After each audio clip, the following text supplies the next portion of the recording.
दो बंदर एक बड़े और हरे भरे जंगल में रहते थे। एक काला बंदर था और दूसरा था नीला बंदर। काला बंदर बहुत शरारती था और जंगल के सभी जानवरों को परेशान करता रहता था। वहीं नीला बंदर सभी की मदद करता और सभी से बहुत प्रेम से रहता था।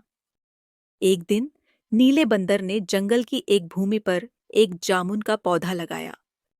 वह रोज उस पौधे को पानी देता और उसकी सुरक्षा करता। समय बीतता गया और वह पौधा बड़ा होता गया। कुछ समय बाद पौधे पर बड़े बड़े जामुन के गुच्छे लग गए। यह देखकर नीला बंदर बहुत खुश हुआ और उसने सोचा कि अब वह अपने सभी दोस्तों के साथ मिलकर इन जामुनों का आनंद उठाएगा। जब काले बंदर ने देखा कि पेड़ पर बड़े बड़े जामुन के गुच्छे लगे हैं, तो उसे लालच आ गया और उसने उस पेड़ पर कब्जा कर लिया और उस पर जा चढ़ा। अगले दिन जब नीला बंदर अपने जामुन लेने गया, तो काले बंदर ने पेड़ पर बैठे बैठे कहा, खबरदार, जो मेरे पेड़ को हाथ लगाया, ये पेड़ और इसके जामुन सिर्फ मेरे हैं। नीला बंदर बोला, पर भाई, मैंने सोचा कि अब हम सब जानवर मिलकर इन जामुनों का आनंद उठाएंगे। काला बंदर बोला, बिल्कुल भी नहीं, मैं ये जामुन किसी को नहीं दूंगा। चले जाओ यहां से। बेचारा नीला बंदर अपनी शक्ल लटकाए वहां से चला गया। गिलहरी ने जब नीले बंदर को उदास बैठे देखा, तो वह उसके पास गई और पूछा, बंदर भैया, क्या हुआ? तुम इतने उदास क्यों हो? नीले बंदर ने सारी बात गिलहरी को बताई। गिलहरी बोली, ऐसे कैसे? ये तो बहुत गलत बात है। मैं अभी सब जानवरों की सभा बुलाती हूँ। सभी जानवर एक साथ राजा शेर के सामने उपस्थित हुए। गिलहरी ने सबके सामने सारी बात कह सुनाई। राजा शेर बोला, जंगल के कानून के हिसाब से मुझे दोनों पक्षों की सफाई सुननी आवश्यक है। काले बंदर को बुलाया गया। काला बंदर सभा में आता है और कहता है, महाराज शेर, यह नीला बंदर झूठ बोल रहा है। वह पेड़ मैंने लगाया है और उस पर अधिकार भी मेरा ही है। दोनों पक्षों की सुनने के बाद राजा शेर दुविधा में पड़ जाता है। वह अपने मंत्री चिंटू खरगोश से इस समस्या को सुलझाने के लिए कहता है।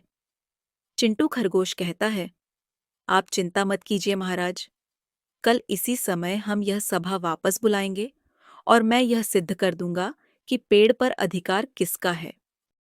पूरी रात चिंटू खरगोश को नींद नहीं आती है। उसने सभा में बोल तो दिया कि वह पेड़ का असली अधिकारी बता देगा, पर उसे अब यह समझ नहीं आ रहा था कि वह यह करेगा कैसे। तभी पेड़ से एक छोटी डाली आकर चिंटू खरगोश के सिर पर गिरती है। चिंटू अचानक खड़ा हो जाता है और खुश भी होता है, क्योंकि उसे पता चल गया था कि उसे सभा में क्या करना है।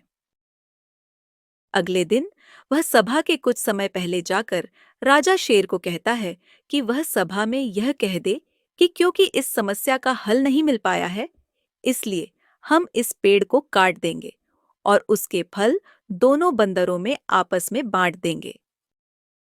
जब सभा शुरू हुई, राजा ने यही फैसला सबको सुनाया कि पेड़ काट दिया जाएगा और जामुनों को दोनों बंदरों में बांट दिया जाएगा।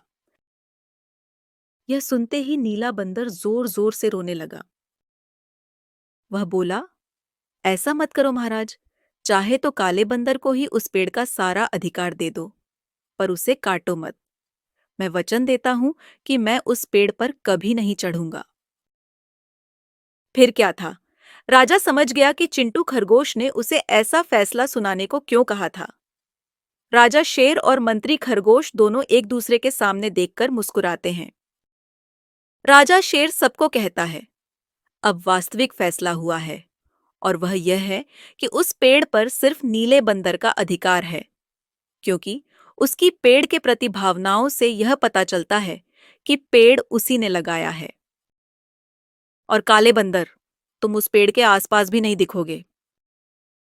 नीला बंदर बहुत खुश हो जाता है। वह शेर से कहता है, धन्यवाद महाराज, यह सच है कि वह पेड़ मैंने ही लगाया था, पर उस पर अधिकार हम सभी जानवरों का है और काले बंदर का भी, इसलिए हम सब मिलकर उसके जामुन खाएंगे। शेर बोलता है, मैं तुमसे बहुत खुश हूं नीले बंदर। काले बंदर को अपनी गलती का एहसास होता है और वह नीले बंदर से अपनी करतूत की माफी मांगता है। फिर सभी जानवर मिलकर उन जामुनों का आनंद उठाते हैं।